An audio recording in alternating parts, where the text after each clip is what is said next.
Jembatan Krung Sawang yang menghubungkan Desa Lokcut dan Desa Sawang, Aceh Utara ambruk ke sungai pada Senin 27 Januari 2025 sekitar pukul 21.00 malam. Akibat kejadian ini, akses masyarakat terhambat. Jembatan yang selama ini menjadi jalur vital bagi warga untuk mengangkut hasil pertanian dan perkebunan kini tak bisa dilalui. Dampaknya, roda perekonomian masyarakat wilayah Sawang nyaris terhenti, terutama bagi petani dan pedagang yang bergantung pada jalur ini untuk menjual hasil panennya ke pusat kecamatan. Masyarakat dari 4 desa di sebelah barat jembatan seperti Desa Lokcut, Desa Kubu, Desa Gunci, dan Desa Blangcut kini hanya bisa menggunakan jembatan darurat yang telah dibangun oleh Dinas PUPR Aceh Utara. Namun, jembatan tersebut hanya dapat dilewati kendaraan dengan muatan ringan, sehingga tidak cukup kuat untuk menampung kendaraan yang bermuatan banyak dari kebun. Jembatan Krung Sawang sendiri sebelumnya telah miring akibat diterjang banjir beberapa waktu lalu. Namun jembatan tersebut tengah dalam proses pembongkaran oleh Dinas PUPR Aceh Utara untuk perbaikan. Peristiwa ambruknya struktur lama yang belum sepenuhnya dibongkar ini terjadi lebih cepat dari perkiraan.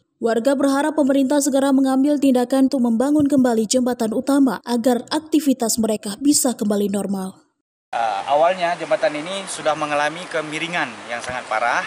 Jika tidak ditindaklanjuti oleh pihak pemerintah Kabupaten Aceh Utara, ditakutkan akan ambruk yang seperti ini. Akan ada musibah. Akan ada musibah. Maka tindakan pemerintah Kabupaten Aceh Utara, kami masyarakat sangat mengucapkan terima kasih.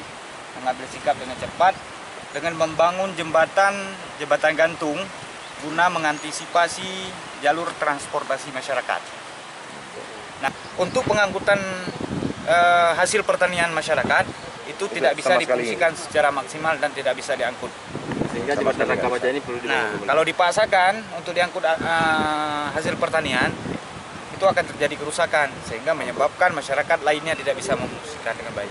Iya, sangat terpengaruh kepada faktor ekonomi.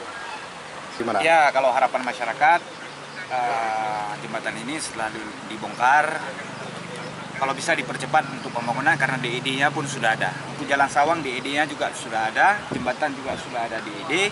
Jadi kalau bisa dipercepat pembangunannya, kami harapkan sama Bapak PJ untuk bisa menindaklanjuti permintaan masyarakat. Oke. Meski tidak ada korban jiwa dalam insiden tersebut, warga berharap pemerintah daerah Aceh bersama dinas terkait secepatnya merancang langkah darurat agar aktivitas warga bisa kembali normal. Dari Kabupaten Aceh Utara, Saiful Bahri melaporkan untuk Puja TV.